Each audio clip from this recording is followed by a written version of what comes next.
Bon, aujourd'hui, qu'est-ce qu'on va faire comme petite galère? Eh ben, ça va être simple. Ça va être de la plomberie. Tu vois, voilà, il y a de la plomberie qui a été faite. Donc, je vais te montrer ce que j'ai fait comme évacuation. Tu vas voir, ça va être pas mal. Donc là, tu vois, ils ont bien séparé à l'ancienne les chiottes et puis le reste des évacuations. Donc là, Pâques, moi je reprends ici le WC, tu vois. Et ici, donc celui qui est à côté, là,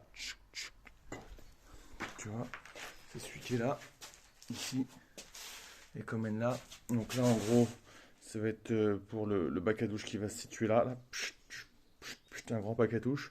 Donc en gros, la bande de douche, elle sera ici. Il n'y a plus qu'à mettre un coude et puis que ça aille là-dedans.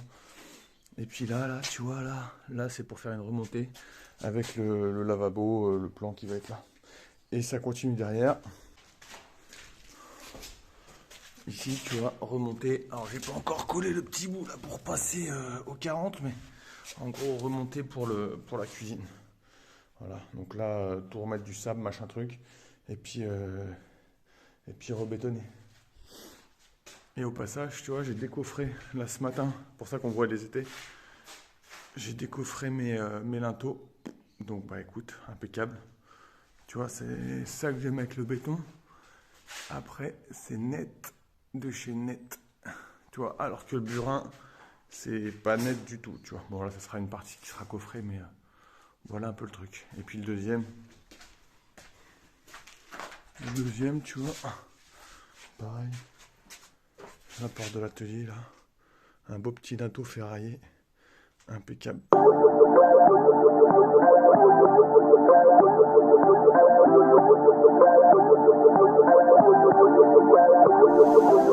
Bon, ça y est, c'est propre.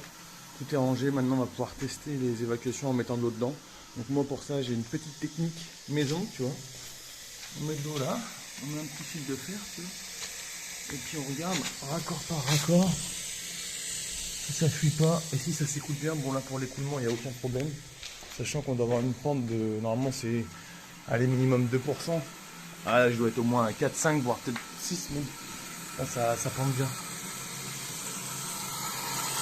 Donc là pour l'évacuation, bon là il y a peut-être la pression du jet, on va dire. Chut. Et là on voit, ça s'écoule nickel. On est pas mal. Ouais, puis on va faire pareil là-dedans. Donc là on va carrément vider un seau, ce sera peut-être plus pratique. Alors moi il n'y a pas de souci, hein. Pareil là il y a une sacrée pente.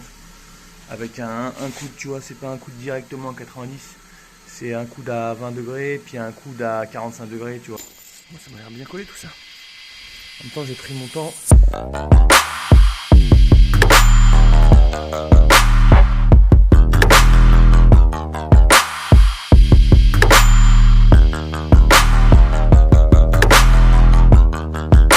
Tout est rempli, tu vois.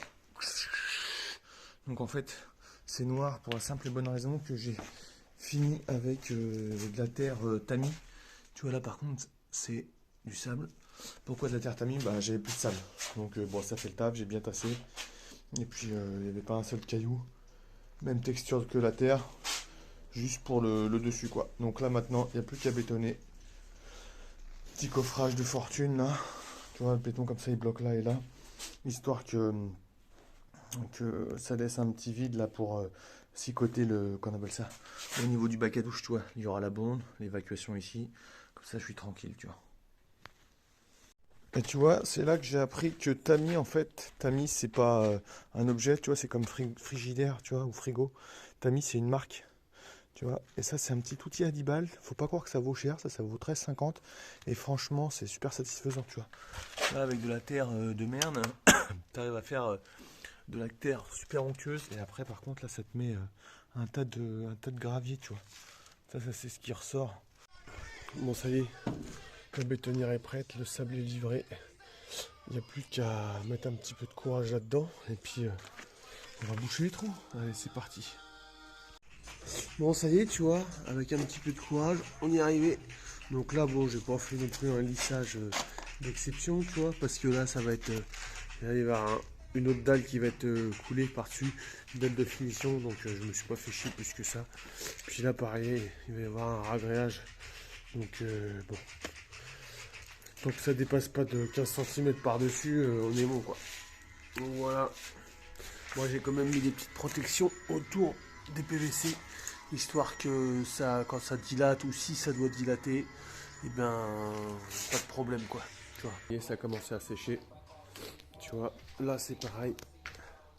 Donc là c'est impeccable. Voilà avec ma petite colonne d'évacuation. Bon, allez. À plus tard pour de prochaines aventures.